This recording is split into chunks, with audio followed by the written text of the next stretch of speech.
Hello friends, रवी रोज चॅनलमध्ये आपले स्वागत आहे. आज आपण बनवणार आहोत उपवासाची चटणी आणि साबुदाणा वडे.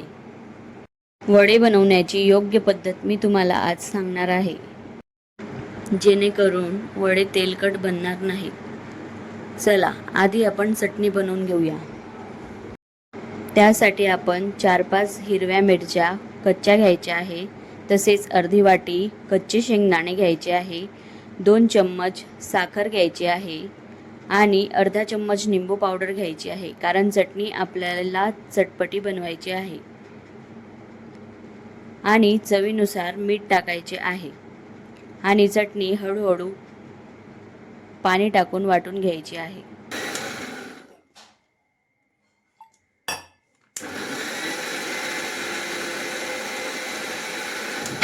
चटणी जास्त जाडही नाही ठेवायची आणि जास्त बारीकही नाही करायची.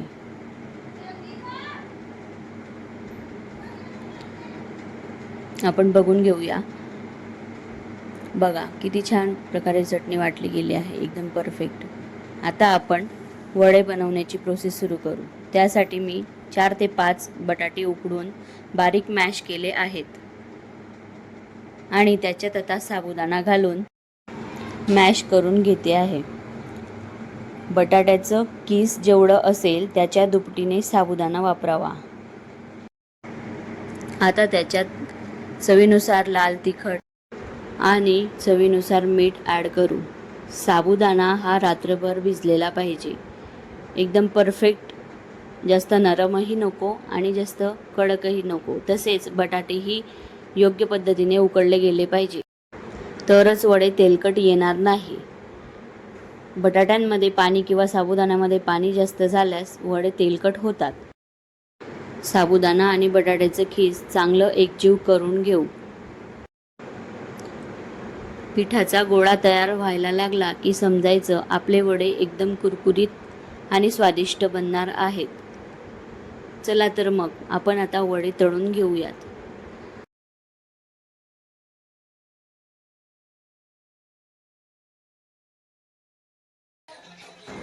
आता आपल्याला कढईत तेल चांगलं तापवून घ्यायचं आहे. वडे तेलात सोडल्यानंतर गॅसची फ्लेम कमी करायची आहे व नंतर 2 ते 3 मिनिटानंतर परत फ्लेम वाढवायची आहे, कारण आपल्याला तेल थंड होऊ द्यायचं नाही. तेल थंड झाल्यास वडे तेलकट होतात.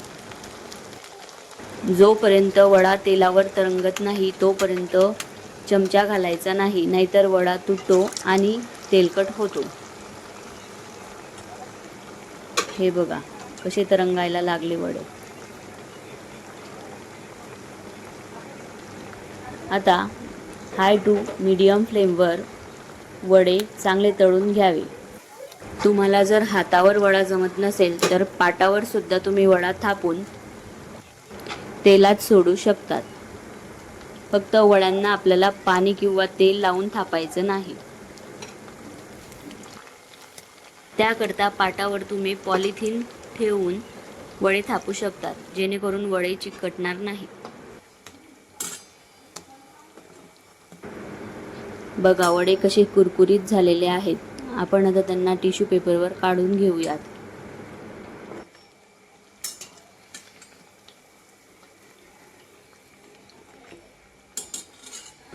तुमच्या घरात जर लहान मुलं असतील तर तुम्ही असे वेगवेगळे शेप देऊन तळून घेऊ शकतात. खूप क्रिस्पी आणि स्वादिष्ट लागतात आणि लहान मुलं आवडून खातात. बघा मी तुम्हाला झूम करून दाखवते. बिलकुल तेलकट झालेलं नाही, उलट क्रिस्पी झालेलं आहे.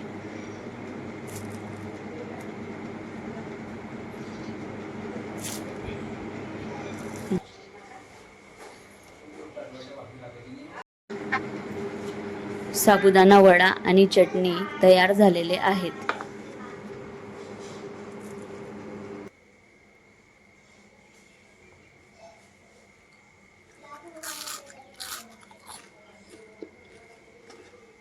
बघा तुम्हाला कुर्रुम कुर्रुम ऐकू आलं असेल.